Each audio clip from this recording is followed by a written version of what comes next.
on parle de lecture. On parle de lecture, de littérature. Vas-y de tes coups de cœur de l'année 2024 en littérature. Écoute, j'avais lu beaucoup de choses. Ouais. Là, j'en ai retenu comme 4 autrices. Ça s'avère que c'est toutes des autrices. En commençant par Marie-Christine Chartier.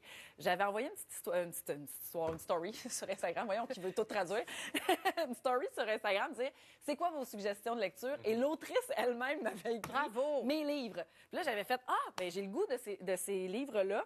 C'est de la lecture légère, mais une histoire qui va quand même nous faire réfléchir. Donc, j'ai lu à la suite de l'autre, l'allégorie des truites arc-en-ciel et la floraison des nénuphars. On embarque dans l'histoire de Max et Cam. C'est des amis. Mais est-ce que c'est de l'amitié ou est-ce que c'est de l'amour? Est-ce qu'on va oser rendre ça concret? Est-ce qu'on va prendre le risque que ça détruise notre amitié? Et ce qui est intéressant, comment c'est fait, c'est qu'un chapitre, c'est Cam qui parle. L'autre chapitre, c'est la perspective de Max.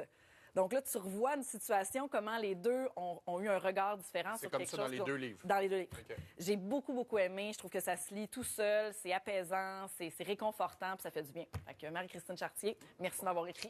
Oui, c'est ça. Élisabeth Lemay, maintenant? Un livre qui est arrivé par hasard il y a quelques mois sur mon bureau ici au travail, L'été de la colère. Et je soupçonnais pas du tout à quel point j'avais besoin de lire ce livre-là. Moi, ça a été déterminant dans mon année. Je pense que ça a été déterminant dans ma vie. C'est gros, qu'est-ce que je dis là, mais c'est que ce livre-là, c'est des courts textes dans le style d'un essai où elle nous partage une réflexion extrêmement pertinente sur la place des femmes, sur le patriarcat et même sur une des parties les plus intéressantes, je trouve, du livre, c'est les contradictions qu'on peut vivre en tant que féministe.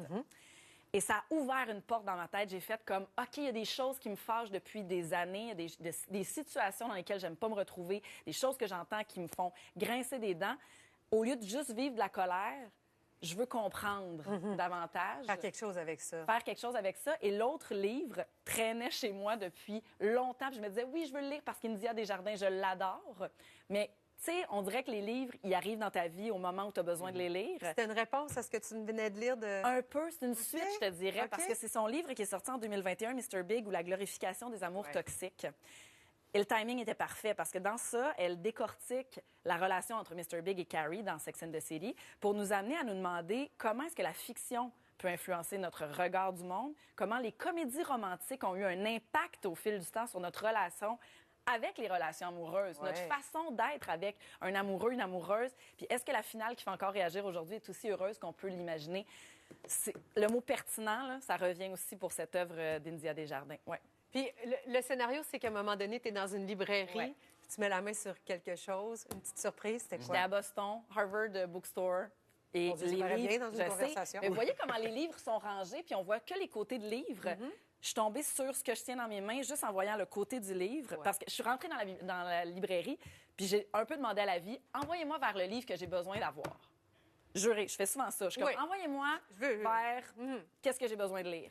Je suis tombée là-dessus, jeune autrice, début de vingtaine, Florence Given, qui est une autrice féministe. Puis c'est beau comment elle écrit et c'est beau comment elle vit sur ses réseaux sociaux aussi, si vous avez envie de la suivre.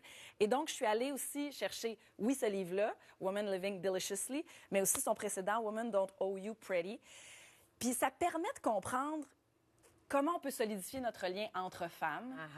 Comment nos pensées limitantes nous freinent dans la vie, puis déterminer comment on veut vivre et incarner le féminisme.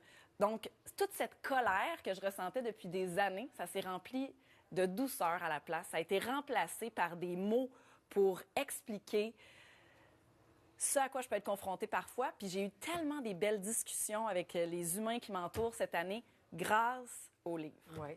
Puis des fois, tu sais, ce que tu lis, ça devient force de changement. Oui. T'en parles, t'as les étoiles dans les yeux. J'ai hâte de voir que ça va être 2025. Mais watch out, Sabrina Cournoyer est en feu! Ben, tu sais, je me t'es sens inspirée.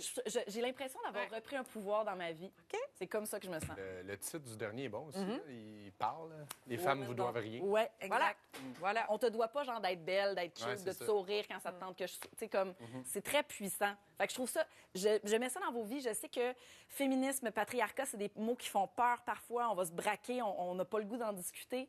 Mais je pense qu'en tant que société, on a un devoir de s'éduquer, de s'intéresser, de poser des questions quand il y a quelque chose qui nous fait... Oui, ça se décline un peu. bien, là, je veux dire. Quand on comprend les choses, on est capable de les mettre en Je vous en pratique. parlais avant d'entrer en nombre, mais moi, je vais la faire, ma recommandation. Je viens de commencer le dernier livre de Biz, Feu l'amour. Ben Puis oui. tu capotes À date, pour c'est l'instant, magnifique. hein? Ben, j'adore Biz, là, mais Moi, c'est sûr, je culture l'ajoute, québécoise, je l'ai noté. Feu l'amour, c'est... Ouais, Merci pour vraiment. ça. Oui. Feu la saison 2024 bientôt pour le Canadien de Ouais, Montréal. c'est